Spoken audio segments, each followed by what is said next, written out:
Hi everybody, welcome back to Embracing Marketing Mistakes. This week is slightly different. We've got Courtney Milne from our team at Prohibition coming in to talk about mine and Will's favourite TV show and probably yours, Severance, and the great work that they've been doing in the world of marketing to make it a cult show and to get people who have not been watching it. Some really great little stunts. So we wanted to invite Courtney, who's she's like a super fan of the show, to come on and talk about it and get in front of the camera instead of behind it, because she's on the podcast team anyway.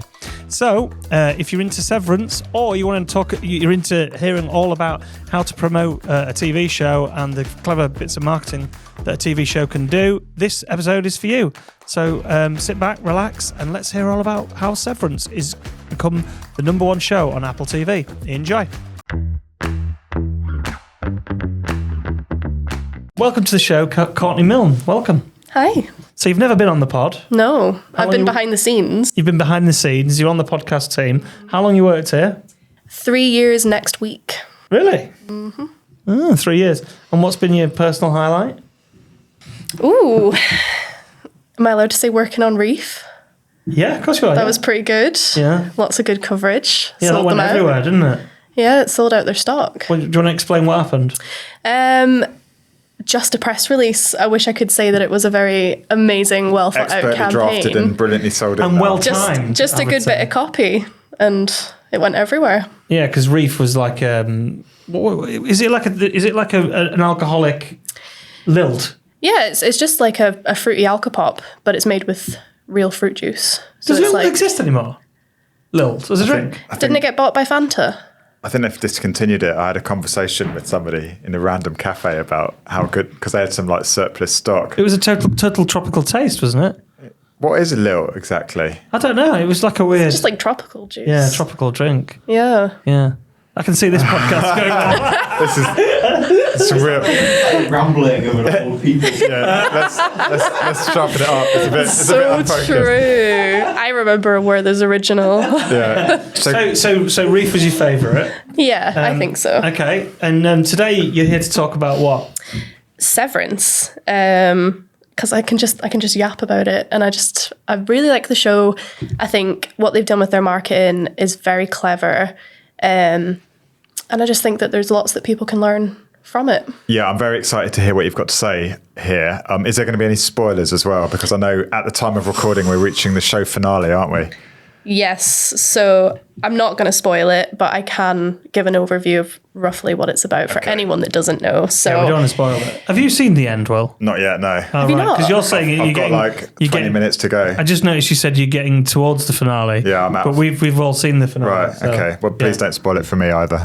Okay. Otherwise I'll storm out of the pod. Well, I'm going to give a massive away. There's lots of running. Let's just say that. There's lots of running in the show. Lots of running. Right. Yeah, so maybe for those of you that aren't aware of what Severance is about, it's essentially a TV show where your work life and your home life are very different, because you've had a chip placed in your brain that allows you to, once you go into the lift at work and you go down to the floor where you work, the chip activates and you're severed. You're on a severed floor.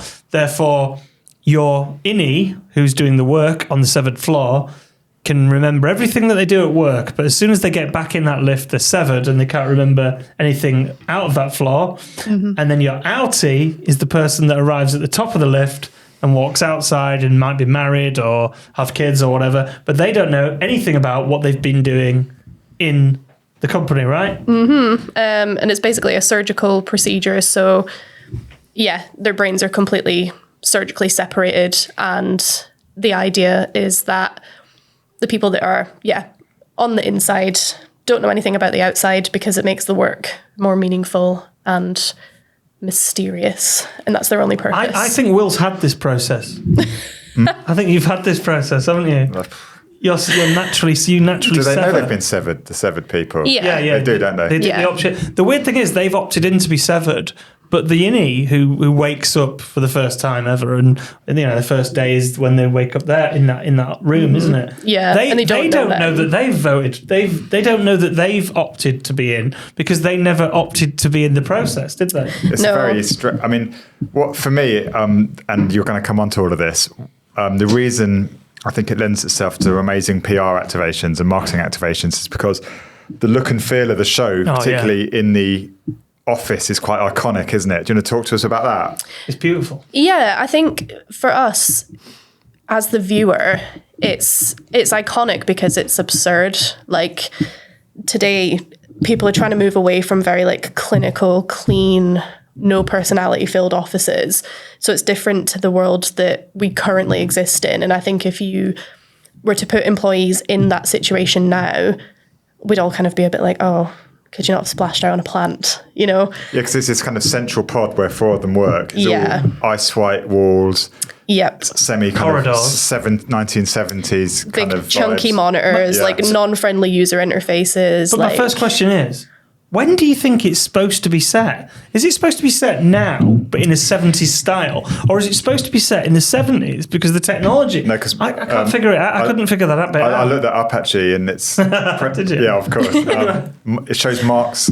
God, this is getting geeky for people that everyone's switching off now, aren't they? Who hasn't watched No, the it's show. good though. It's a cult show, isn't it? Yeah, it's present day because you see one of the protagonists' date of births or driving license or something. Really? Why don't you dive in and start telling us, because there's a lot to cover here, isn't there? And they've just been doing Yes. some quite edgy activations around the show, haven't they? Yeah, so I've picked out 4 things that I enjoyed. The first one being the LinkedIn profile that was set up as Lumen Industries. So they basically have set up a LinkedIn, and instead of it being just a LinkedIn about the show that's managed on behalf of the show with clips and things like that, it is set up from the perspective of Lumen Industries, which is the employer in the show. And it's just used as propaganda the way that Lumen would run a social media. So it's got all of these like really weird incentives. It's got things that are specific to your innies, fake job vacancies. Oh, amazing. And they've basically just brought the company to life through LinkedIn, which kind of, it underpins a lot of the strategy. That's quite a creative thing to do, isn't it? And are the characters on LinkedIn as well? I don't think they are, but the Lumen Industries LinkedIn does post assets with the characters on, so it kind of brings it back to them. Similarly, the You That You Are book by Dr. Ricken, who is, for anyone that doesn't know, the brother-in-law of one of the main characters.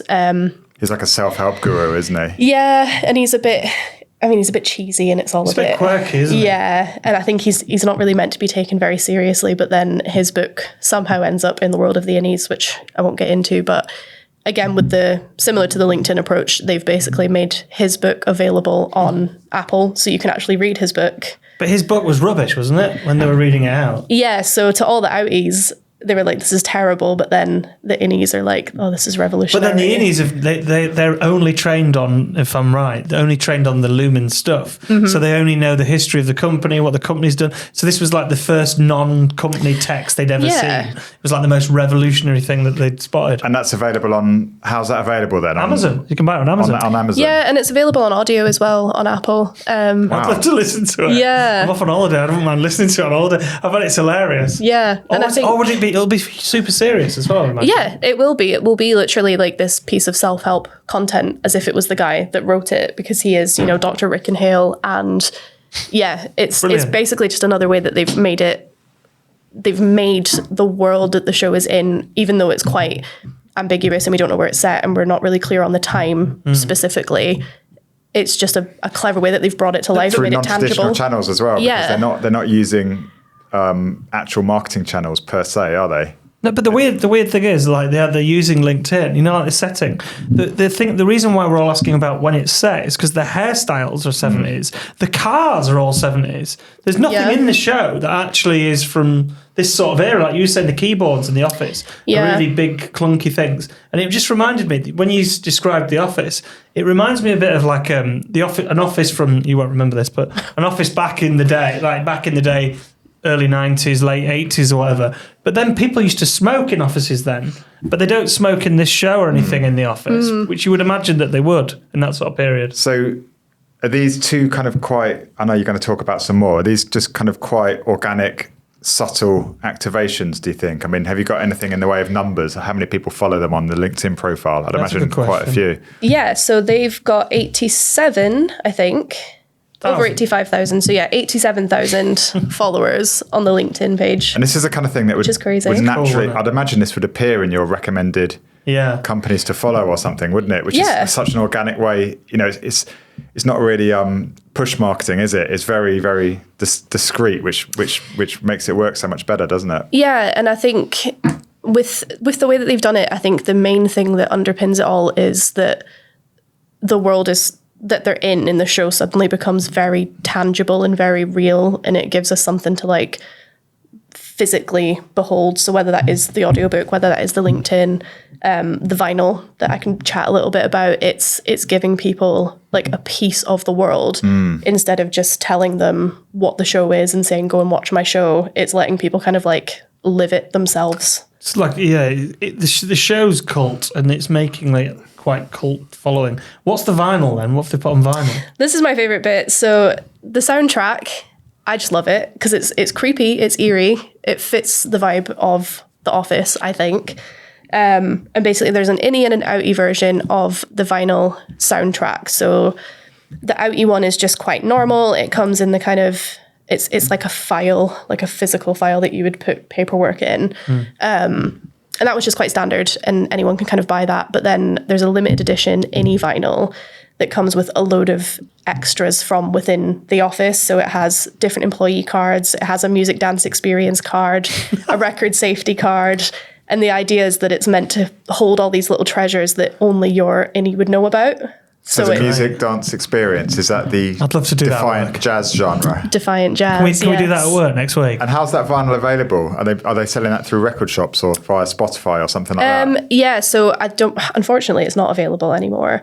But they have like a separate landing page that you can go to, and was available through a few retailers as well. I feel streaming it on some of the streaming services would have been an opportunity as well, wouldn't it? They probably are. Yeah, but I think it just comes back to like a very deliberate kind of like analog marketing style of like they want it to be something that you can physically have and kind of, because I think that's kind of the thing, like it's really easy, not easy, but maybe there's more opportunity with digital avenues, and I think people kind of look towards AI because there's like so much opportunity. But when all of that is available to you, I feel like sometimes as the viewer, as the consumer, we do enjoy those more analog things because not everyone's doing them, and it makes you feel like you are a part of that world because it's not very digital where they are. You know what I mean? And talking of analog, the PR stunt they did for it was absolutely amazing, wasn't it? I mean, if your budgets are of no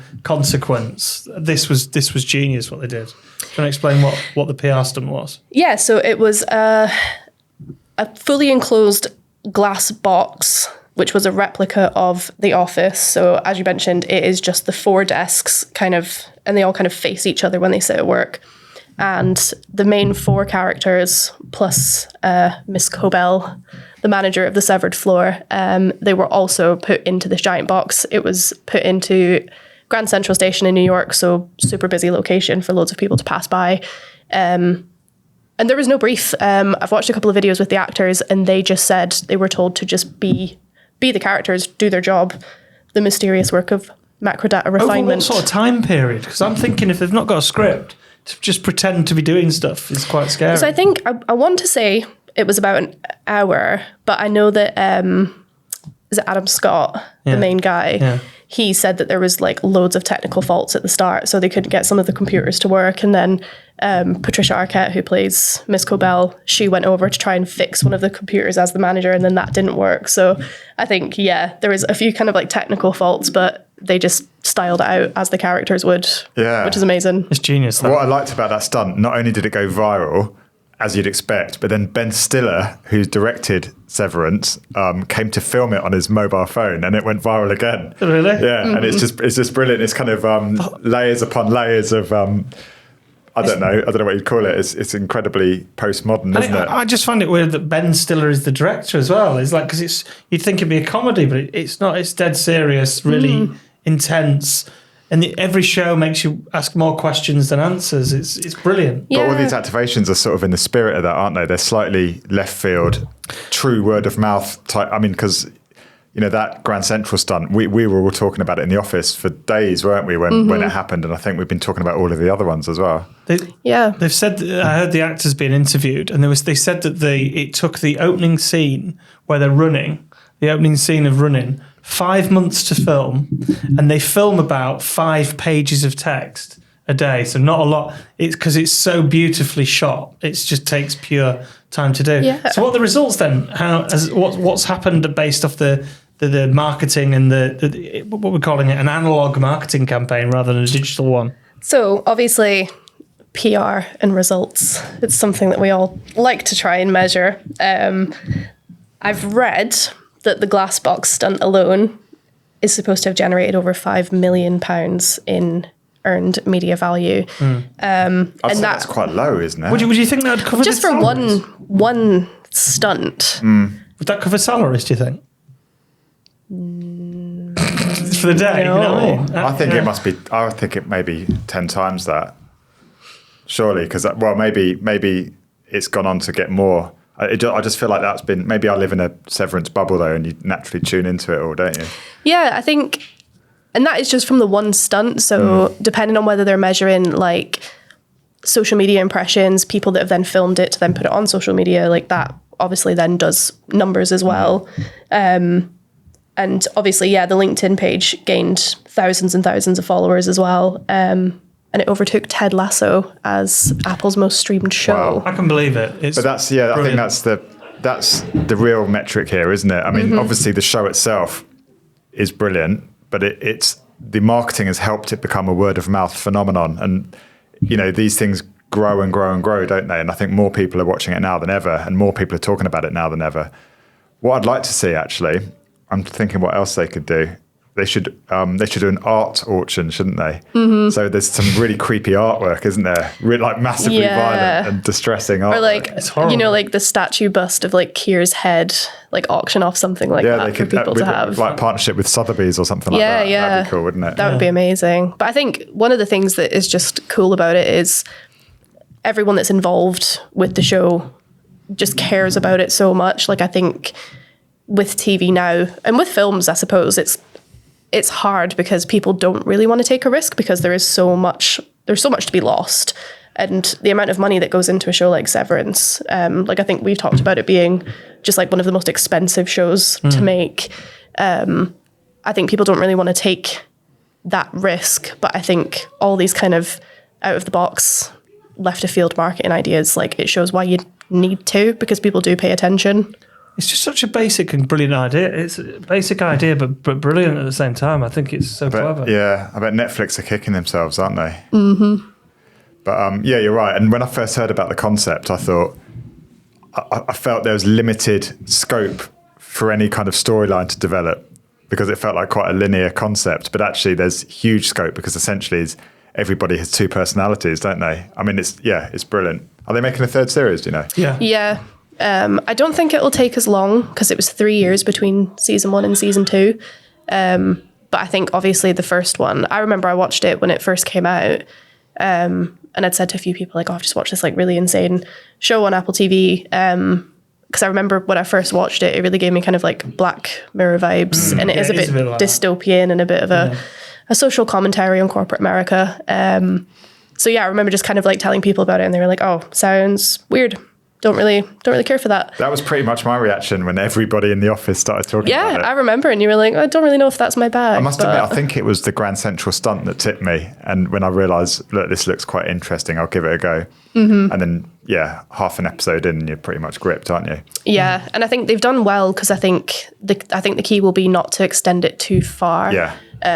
There's obviously when it's making loads of money and it's getting loads of attention, the temptation's there to extend it to 4, 5, 6 seasons, which I don't think it needs. Yeah. Like you may not remember this, but there's a series called Lost, which was a similar kind of very strange and trippy kind of storyline, and the writers basically had only ever planned for like 2 seasons, and they basically wrote themselves into a hole, and I think it all ended up being a dream or something, and that actually created a real backlash, and it kind of spoiled. If they just ended it after 3 seasons or 2 seasons, it would have been a work of art. Yeah, exactly. Yeah. But it's money. They chase the money, don't they? Yeah. I mean, the episode, the one episode of Lost that I remember that turned me right off was they were on a desert. They're on like a desert island, and they found a metal thing, and then they opened it, and there was a polar bear inside there.